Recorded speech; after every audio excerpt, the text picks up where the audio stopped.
Praise the Lord. இயேசு கிறிஸ்துவின் அன்பின் வாழ்த்துதல் உங்கள் அனைவருக்கும் தெரியப்படுத்துகிறேன். இன்று இயேசப்பா நம்மோடு என்ன பேசுகிறார் என்று நாம் பார்க்க போகிறோம். சங்கீதம் 34:10 சிங்க குட்டிகள் தாழ்ச்செடியின்று பட்டினியா இருக்கும், கர்த்தரை தேடுகிறவர்களுக்கு ஒரு நன்மையும் குறைபடாது. கர்த்தரை தேடுகிற தேவ பிள்ளைகளே, ஆண்டவர் உங்களை பார்த்து சொல்றார், ஒரு நன்மையும் உனக்கு குறைபடாது. அந்த அளவுக்கு நான் உன்னை பிளஸ் பண்ண போகிறேன். ஏன்னா நீ என்னை தேடி வந்திருக்கிற என்று ஆண்டவர் உங்களோடு பேசுகிற தேவனாய் காணப்படுகிறார். பிரியமான தேவச்சனமே, ஒரு சாட்சி உங்களிடத்தில் நான் சொல்ல விருப்பப்படுகிறேன். ஒரு ஊழியக்காரருக்கு 80,000 தேவைப்பட்டதா இருந்துச்சுங்க. அவர் செபித்து கொண்டிருந்தாருங்க.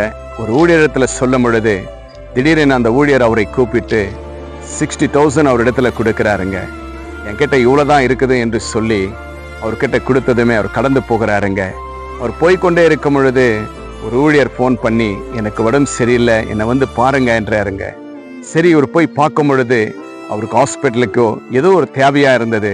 அந்த பணத்தை அவர்கிட்ட கொடுத்துட்டு நீங்க பார்த்துக்குங்க என்று சொல்லி ஜெபம் பண்றாருங்க.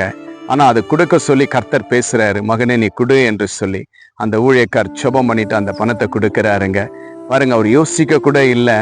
ஆண்டவர் கொடுக்க சொல்லிட்டார், எனக்கே எவ்வளவு தேவை இருக்குது என்று. ஆனா கர்த்தர் பார்த்து கொள்வார். அவருடைய நாமத்தை மகிமைப்படுத்தி அவர் கடந்து போகிறாருங்க.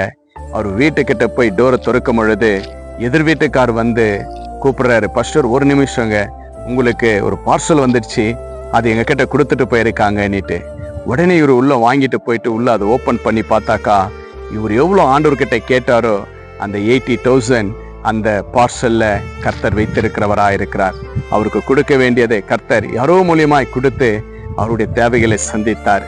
பிரியமான தேவச்சனமே, நம்முடைய வாழ்க்கையில கூட அநேக தேவைகள் காணப்படலாம். ஐயோ, என்கிட்ட இருக்கிறத ஒருத்தர் நன்மையை செஞ்சுட்டேனே, ஐயோ என்கிட்ட இப்போ இல்லையே, நான் என்ன செய்யட்டும் என்று கலக்கப்படாதபடி கர்த்தரை தேடி அவருடைய நாமத்தை மகிமைப்படுத்தி விசுவாசத்தோடு காத்திருக்கிற ஒவ்வொரு தேவ பிள்ளைகளுக்கும் கர்த்தர் சொல்றார், மகனே உன்னுடைய குறைகள் எல்லாமே நிறைவாற்றுவேன். நான் நிறைய ஆசீர்வாதத்தை உனக்காக வைத்திருக்கிறேன். எல்லாவற்றையும் உனக்கு ஏற்ற நேரத்துல நான் கொடுப்பேன் என்று ஆண்டவர் வாக்கு கொடுக்கிறார். அந்த ஊழியக்கார் கர்த்தரிடத்துல விசுவாசத்தோடு காத்திருந்து செபித்தாருங்க. ஆண்டவர் பதில் கொடுத்தார். இன்றைக்கு நீங்களும் கர்த்தருடைய சமூகத்துல தேடி காத்திருங்க. சிங்க குட்டிகள் தாழ்ச்செடியுங்க. ஆனா கர்த்தரை தேடுகிறவர்களுக்கு ஒரே ஒரு நன்மை கூட குறைபடாதபடி கர்த்தர் நடத்துவார். திருமண காரியத்திற்கு நீங்க காத்திருக்கலாம். ஐயோ, திருமண காரியம் கிட்ட வந்துடுச்சு, என்கிட்ட பணம் இல்லையே என்று நீங்க நினைத்திருக்கலாம். வீடு கட்டி பாதியில நிக்கப்பட்டிருக்குதுலாம், வேலைக்கு போன எனக்கு இன்னமும் சம்பளம் வரல, அநேக தேவைகளுக்காக நீங்க ஏங்கி கொண்டிருக்கலாம். கர்த்தர் இன்றைக்கு சொல்றார், மகனே மகளே, நீ விசுவாசத்தோடு உண்மையா என்னை நீ தேடி வரும் பொழுது உனக்கு ஒரு நன்மையும் குறைபடாது என்று சொல்லி ஆண்டவராகிய இரட்சகர் இயேசு கிறிஸ்து இன்றைக்கு உங்களுக்கு வாக்கு கொடுக்கிற தேவனாய் காணப்படுகிறார். இன்றைய விசுவாசிங்க தேவ பிள்ளைகளே, கர்த்தர் உங்களுடைய குறைகள் எல்லாம் நிறைவாக்குவாருங்க.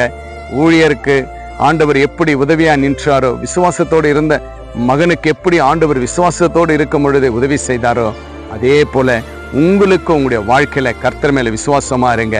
அவரை தேடுங்க. கர்த்தர் உங்களுக்கு அற்புதத்தை செய்வார். நன்மையானதை கர்த்தர் உங்களுக்கு வைத்திருக்கிறது ஒருபோதும் உங்களை விட்டு போகாதபடி அந்த ஆசீர்வாதத்தை கர்த்தர் உங்களுக்கு கொடுக்கிற தேவனாயிருக்கிறார். இன்றைய விசுவாசிங்க, கர்த்தர் பெரிய காரியத்தை செய்வார். உங்களுடைய குறைகள் எல்லாம் கிறிஸ்து இயேசுவுக்குள்ள நிறைவாயி ஆசீர்வாதமாய் காணப்பட கர்த்தர் உங்களுக்கு உதவியா இருக்கிறார். விசுவாசிங்க, கர்த்தர் கொடுத்துட்டார், உங்களுடைய தேவைகளை சந்தித்தார் என்று ஆண்டவரை தேடி கர்த்தருக்கு நன்றி சொல்லுங்க. அநேகருக்கு நீங்க சாட்சி சொல்ல கர்த்தர் வைப்பார்.